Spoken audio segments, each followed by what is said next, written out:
olunaku olw'eggulu big size Bebe Cool ne Honorable Nsereko beeguddeko ku live.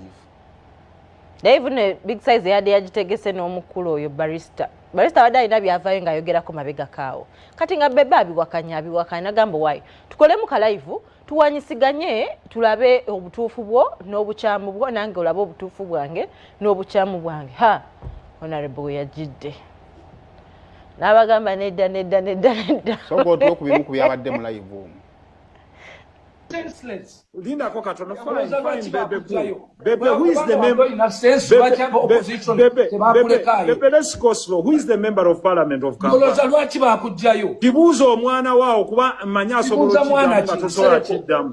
Why aren't you in any party? Ani MP wa Kampala. Why do you think you are even dropped from Jamu, no worries. Because you always want this is where, Bebe, this is where I want you. The conversation about the genuine. Ani MP wa Kampala. Come and win likes. Bebe, Ani MP wa Kampala. You can shout. Responsibility omuntu omukuru okubeera kaawo n'ogamba. Bebe, let me tell you, if you want to go into intellectualism, you're losing this battle.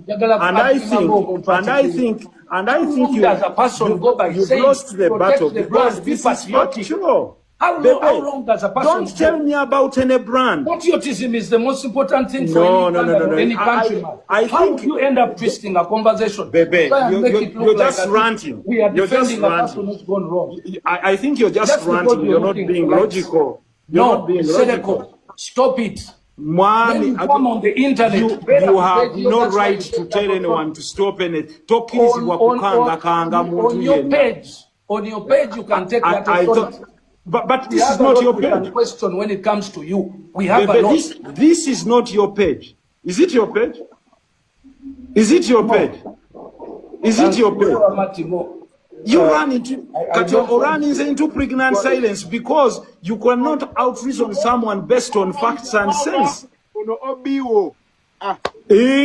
Bebona kanga roza hizo kanga simanyo mpise wa chapati. Mwesobola. Bano boduka no kanga ampise wa chapati bana abasika chapati abechi komando. Njaja kanga abantu baduke. Omuzungu agamba Bebe Cool nadduka ku live.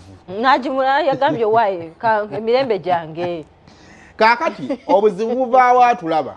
Anange. Emabega kaawo wiiki emu n'ekitundu emabega bannayuganda baali bava e Dubai nga baguze tiketi za Uganda Airlines baakwamira ku kisawo okumala ennaku ezo. 3. Kakati omukulu oyo Balista Timo y'omu ku baavaayo okuvumirira ekikolwa ekyennyonyi okumala ebbanga abantu okumala ebbanga eddene ku kisenga basulawo batekamu ssente zaabwe abamu okusula n'okulya ate nga ne communication teriya aki bagamba babakiryalinga n'obakiryalinga bayita ku check-in nga balinze kulinnya naye nga n'ennyonyi tekola teriiyo ne communication. Kakati ebigambo by'omukulu oyo Balista Timo bitangula Big Sabe Bebe Cool n'agamba nti wayogera kyali kikyamu tosobola kuvaayo n'okuba ekifaananyi ekyenyonyi national car yabo otyo kyali tekyetaagisa vaayo weetonde kati ndowooza babiri bagenda bakola babaako bye bakkiriziganya bamale bajje eno mu bantu okwongera okutunda ekifaananyi ekyeggwanga naye nga Bebe Cool standi ye eri nti nno tosobola kuvaayo okuvumirira ki national car yabo etyo wadde wayinza oba waliwo ebizibu Katona le Nsereko wakola ki wayingiriramu. Now mu Uganda tulina obuzibu bumu abatuuse ku mmeeza eriibwako distance eri wakati waabwe naffe abatannalya nene nnyo n'engeri gye tulabamu ebintu ekola ki eyanjawulo era waliwo abantu abatamanyi nti waliwo ebintu ebimu ebigenda mu maaso mu ki mu ggwanga kyova omukyalo Liseko atuuse n'attuka n'agamba nti obuduukaduuka era kale abadde kubanga ye gyali tabikola ki tabiraba n'obitegeera tabikola ki tabitegeera ababulaba kakati Bebe Cool mutuufu oba ntegeera Bebe Cool mutuufu kubanga is a senior cadre y'omu ku bantu naddala bava mu entertainment ababaddewo mu NRM mu bulungi ne mu buki ne mu bubi Bebe Cool abadde mu NRM nga terinatandika nagedde ngezaako okusoma okuloonya ssente mmeka baze baba artist ku project ya Tubonga naawe niyinza oba project yaweza na biliyoni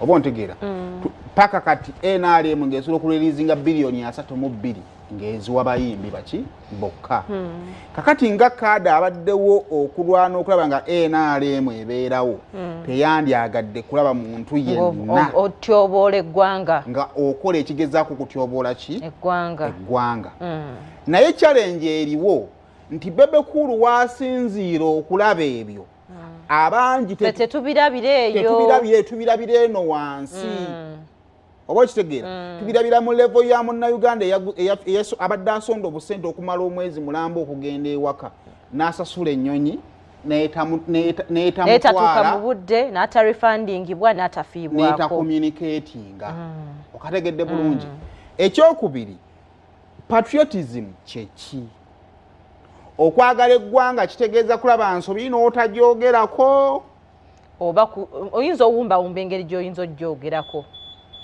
nti nvuddeyo njogedde nga si disrespectinze. What is disrespect? Kasita oyogera ebigambo ng'ate olinga ayonoona obwonoonyi. Already embeera yali ekoze eki? Anti wadde yonoonese but language kikulu. Kakati nonze kyendowooza bonna abantu abali mu gavumenti ekisooka ebintu nalala bikwatagana kufa abantu ba bulijjo njagala mu shifting we mulabira ebintu mulekere birabira mwe mulabira je muli mukekeni waffe minister complaining you already earning from the government yosasula nze go complaining asikola ki sasulwa sifunamu ne sende zen ndinamulosi ontegedde bulungi kakati kibi nnyo ku complaining waggulu ojjabba mutuufu ne tetujja kutegeera oba kitegeera bulungi ebitongole bya gavumenti birina abakozi abasasulwa kakati nze ndowooza nti bw'olaba bano nga bakomplaininga at least gwe ng'ayagala eggwanga enforce them baveeyo gendayo genda ofune information gwe vaayo nojje with the information with solution si kugamba abantu nti basirike kubanga bo tebajja kusirika kubanga bo bafiirwa kakati awo wakati conflict yabaddewo wakati wa Bebe Cool agamba togwanidde kwogera Mzereka agamba tujja kwogera kwe kwavudde okuwanyisiganya ebigambo ebifaanagana mpaka mukwerangira so ebyo nno bwe bityo biri bannaye tulina gundi egenda okujja kaseera akaddakaawo tunaddamu olunaku olw'enkya bane twagala kwongera kubagaliza nnaku nnungi muziyitemu omwaka omujja enkuka gyeri ku nnaku olwokusatu nga 3 so n'ebirala bingi nnyo bikyagenda maaso nga bitambula musibe bulungi mwera